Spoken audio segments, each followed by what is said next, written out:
Seluruh Indonesia lagi panas ngomongin satu masalah yang sama, Undang-Undang Omnibus Law Cipta Kerja.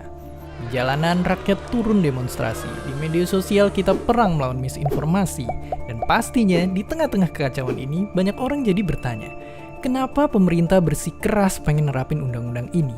Dan apa tujuan Omnibus Law ini sebenarnya? Oke, kalau pemerintah ditanya kayak gitu, jawabannya pasti satu. Untuk ngebuat Indonesia jadi negara maju. Karena menurut World Bank, kekayaan negara itu kebagi jadi 4 level ini. Yang ngomong-ngomong, Indonesia baru aja naik dari level 2 ke level 3. Tapi, masalahnya untuk suatu negara bisa ke level paling atas itu sulitnya udah kayak kena jebakan Batman. Dan benar aja banyak ahli ekonomi emang nyebut ini sebagai middle income trap. Dan pastinya orang-orang sering debat gimana caranya suatu negara bisa jadi maju. Tapi yang mungkin ternyata jarang disadarin sebenarnya kalau kita lihat kemajuan itu ada polanya. Polanya adalah pertama-tama usaha orang-orang dimulai dari pertanian yang cuma nutupin kebutuhan dasar hidup. Habis itu, tahap selanjutnya adalah waktu kebutuhan di bidang pertanian bisa dipenuhi sama teknologi. Akhirnya orang-orang yang kerja di pabrik bisa ngasilin barang-barang modern kayak mobil, panci, atau kosmetik yang lebih mahal daripada hasil tani. Lalu tahap ketiga adalah teknologi dan otomasi juga ngerambah ke pabrik. Para pekerja jadi bisa fokus ningkatin kualitas SDM lewat jasa, kayak munculnya bank, universitas, atau rumah sakit.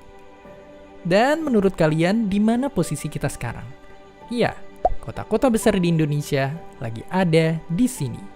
Karena 10 tahun terakhir, tenaga kerja kita terus berkembang dari pertanian ke manufaktur hingga ke jasa.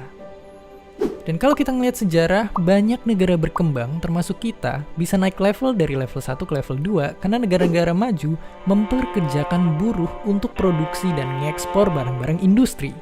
Dan sewaktu banyak pekerja transisi dari pertanian jadi ke pabrik, mereka jadi punya pendapatan yang lebih tinggi.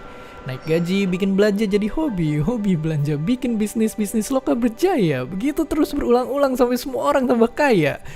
Ya, meskipun sekilas mungkin semuanya kedengeran bagus, tapi fakta mengejutkannya ini justru jadi bahaya kalau dilihat dari sisi global.